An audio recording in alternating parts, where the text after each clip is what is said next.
Hello one and all, and welcome back to the channel. Today we return to a subscriber favourite, collection reviews. A while back I received a number of comments on previous review videos asking for this very review.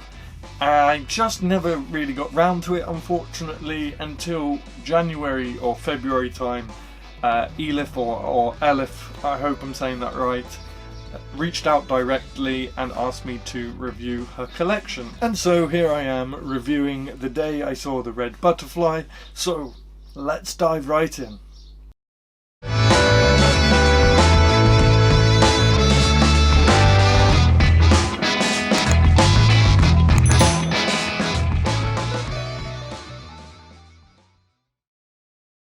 First of all, I really want to thank Elif for the personalised written note on the cover. I thought that was a really nice touch. So thank you, and I really like your signature actually. That's a very fancy signature. Okay, as always, let's kick things off with the cover and the blurb. Now, as you can see, there's actually no blurb on this book. And you know what? I'm kind of vibing with it. It's mysterious and kind of like, ooh, you know? As for the cover, it's very minimalist, and again, I like it. It doesn't need all these fancy designs, and it's nice and bright and catches the eye, and you've got the dragonfly there, which perfectly sums up the collection anyway. For those that don't know, the dragonfly sort of represents self-awareness and transformation, which, as I said, sets up the collection absolutely perfectly. I really love the texture of the cover, and the page paper quality is really great, but I love the cover texture. Usually with print on demand and self-published companies, the matte covers feel kind of rubbery is the best way I can describe it, and I'm not a massive fan. I was really disappointed when my own books arrived and I felt the cover and it wasn't really what I wanted, but this is perfect, so much so that I actually had to reach out to Elif and ask what company she used, which is a company in the Netherlands. So awesome stuff. So next up, of course, is formatting, and unfortunately, yes, you know exactly what I'm going to say. Elif does commit the crime. For those of you who are regular subscribers, you know exactly what I'm talking about. For those of you who are new and probably wondering, what? Basically, I have this pet peeve, and I end up talking about it in every review video, where poets use a whole page for a micro poem. Like so. Now, I can forgive Elif because there are a lot of pages that have a decent amount of text on them, but yes, there are still pages that have micro poems on just one page. I really don't understand why we can't just put those two on one page, but that's not an issue specific to Elif, but I'm not going to stop. I'm not going to give in until this stops. So unfortunately, yes, Elif does commit this, but I'm going to give her just a stern warning and a little tap on the wrist, because at least it's not like other collections by, say, Ruby Carr, where nearly every page is just a micro poem, micro sentence. Another thing regarding formatting is I really missed a contents page with this collection and page numbers. The more collections I read and the more review videos I do, the more I appreciate a contents page. I really think that they do add to a collection, and I think any self-publishing poet watching this, you should definitely consider a contents page. But again, that's not a massive issue. I'm not like, I will never read this collection again because there's no contents page. Not at all. It's not a massive issue. And other than that, there really isn't much else to say on formatting. It's a really nice, neat, formal font.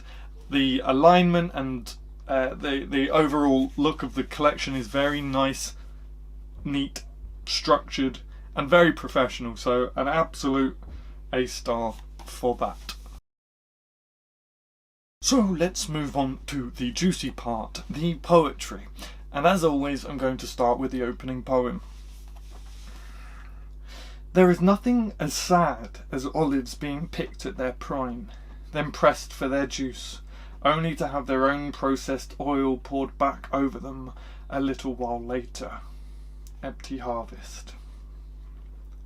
Now, the opening poem I personally wouldn't have used as the opening poem. I personally don't feel like it does its job as an opening poem. I think that would be more of a sort of quirky little introduction than the actual opening poem, which is a shame, but I am going to read you the second poem because I personally, again it's all subjective, I personally think this is the poem I would have chosen to open the collection rather than having it as the second one.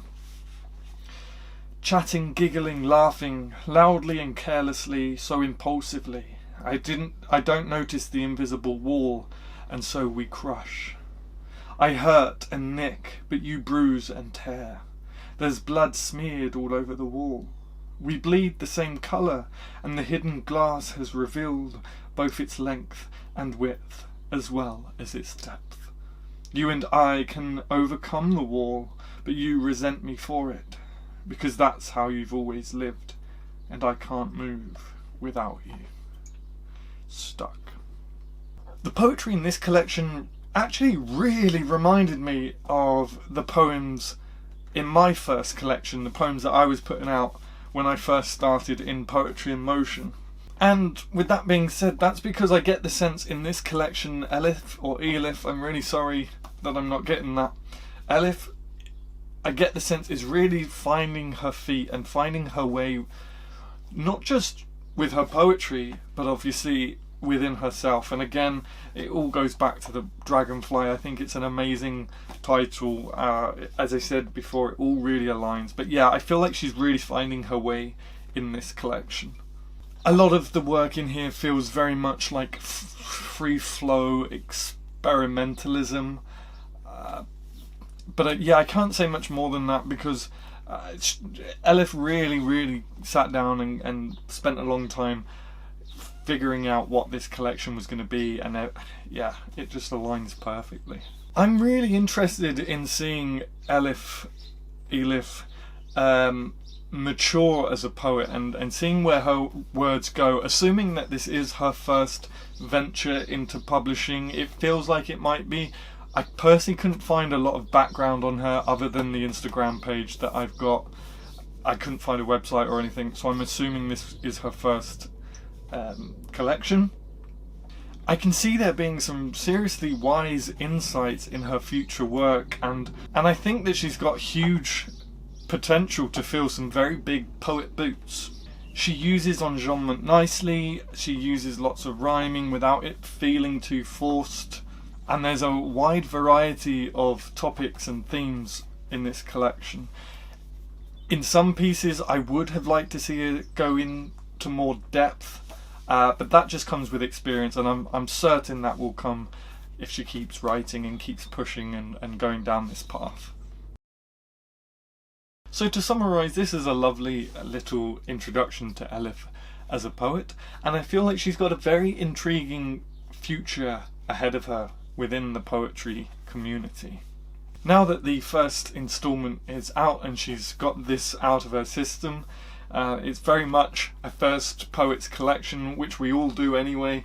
I'd really like to see her sit down, get her thoughts together and think of a really powerful topic that she can release a collection on, or maybe not a collection, but certainly a chapbook. For some reason, I've just got this gut feeling. I feel like political movement poetry would be a very strong point for her. I'm not sure why I'm getting that vibe, but something's telling me I want to read something about that from her. I think it could be very powerful. Again, I don't know why, it's just gut instinct. But all in all, this is a very nice read, and I will be keeping it on a coffee table somewhere that I can dip in and out of when I need a leisurely read. And with all that being said, thank you for watching, folks. If you have a poetry collection that you have self-published that you want a review for, or you want some promotion and you would like me to do a review video for you, there is a link in the description where you can download all the details on how to contact me for your review video. As always, like the video if you liked it. It only takes half a second or 2 seconds max for you, but it goes a long way for me, so I would really appreciate it. If you're new here, don't forget to subscribe and turn on all notifications for amazing poetry related content on YouTube. And until next week, my friends, my name's Adam Gary. Happy writing.